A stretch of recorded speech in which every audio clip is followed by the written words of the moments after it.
जो मुस्कुरा रहा है उसे दर्द ने पाला होगा, जो चल रहा है उसके पाँव में छाला होगा।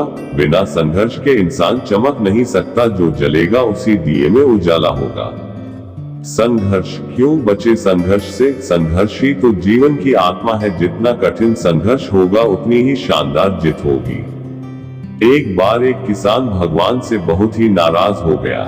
किसान बहुत मेहनती था, बहुत मेहनत से वह खेतों में अनाज उगाता, उसकी देखभाल करता, पर अक्सर उसकी फसल खराब हो जाती।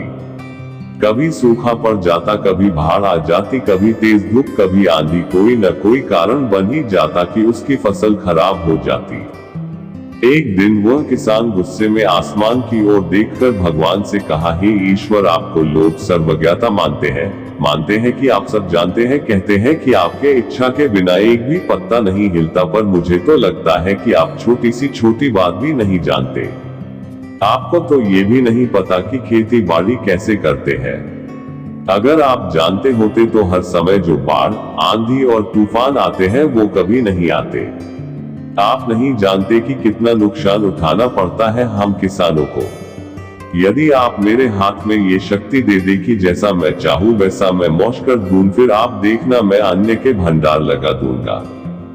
भगवान इस किसान के तीखे वाक्य सुनकर मुस्कुरा रहे थे और वह किसान के सामने प्रकट होकर बोले, मैं आज से तुझे ये शक्ति देता हूँ कि तुम अपनी खेतों पर तुम्हारी जैसी इच्छा ही तुम वैसा मौज कर दोगे।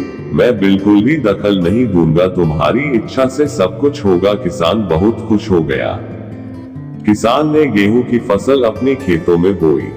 जब उसे लगा कि खेतों को धूप चाहिए तो खेतों को धूप मिले, जब पानी बरसना चाहिए तभी पानी बरसा। आंधी, तूफान, बाढ़ कुछ भी उसने अपने खेतों पर आने नहीं दिया। किसान के खेत में इस वर्ष ऐसी फसल हुई जैसी कभी नहीं हुई थी।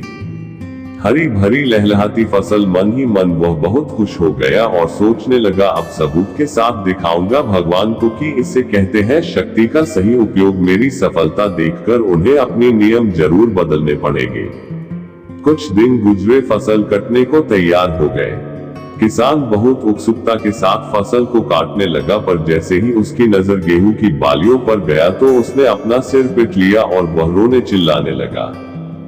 गेहूं की एक भी बाली के अंदर गेहूं का दाना नहीं था, सारी बालियां अंदर से खाली थी। किसान बहुत दुखी हो गया। उसने भगवान को रोते हुए फिर पुकारा, हे प्रभु, तुमने ये मेरे साथ क्या किया? क्या तुमने मुझे कोई सजा दी?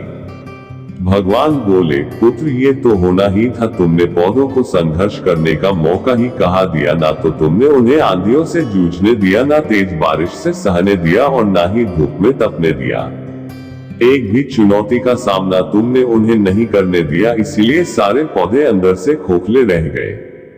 जब आंधी, तूफान, तेज बारिश और धूप पड़ती है तभी ये पौधा अपने अस्तित्व को बचाने के लिए संघर्ष करते हैं, और इसी संघर्ष से एक बल पैदा होता है जिसमें शक्ति होती है, ऊर्जा होती है, और यही ऊर्जा पूर्ति तेरे गेहूं के दानों की तरह जो नहीं फूटी। तूने उन्हें कठिन परिस्थितियों से गुजरने ही नहीं दिया जहां उनके अस्तित्व का जन्म होता।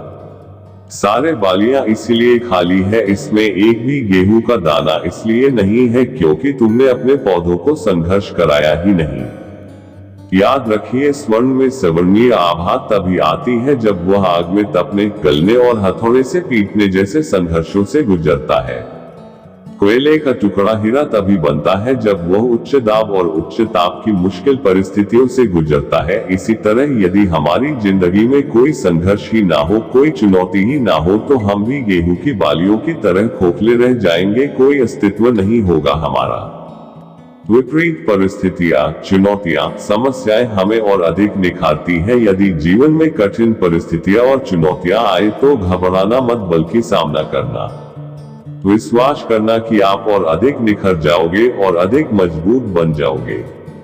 किसी ने कितना सही कहा है, जिंदगी जीना आसान नहीं होता, बिना संघर्ष कोई महान नहीं होता। जब तक ना पड़े हथौड़े की चोट तब तक पत्थर भी भगवान नहीं होता।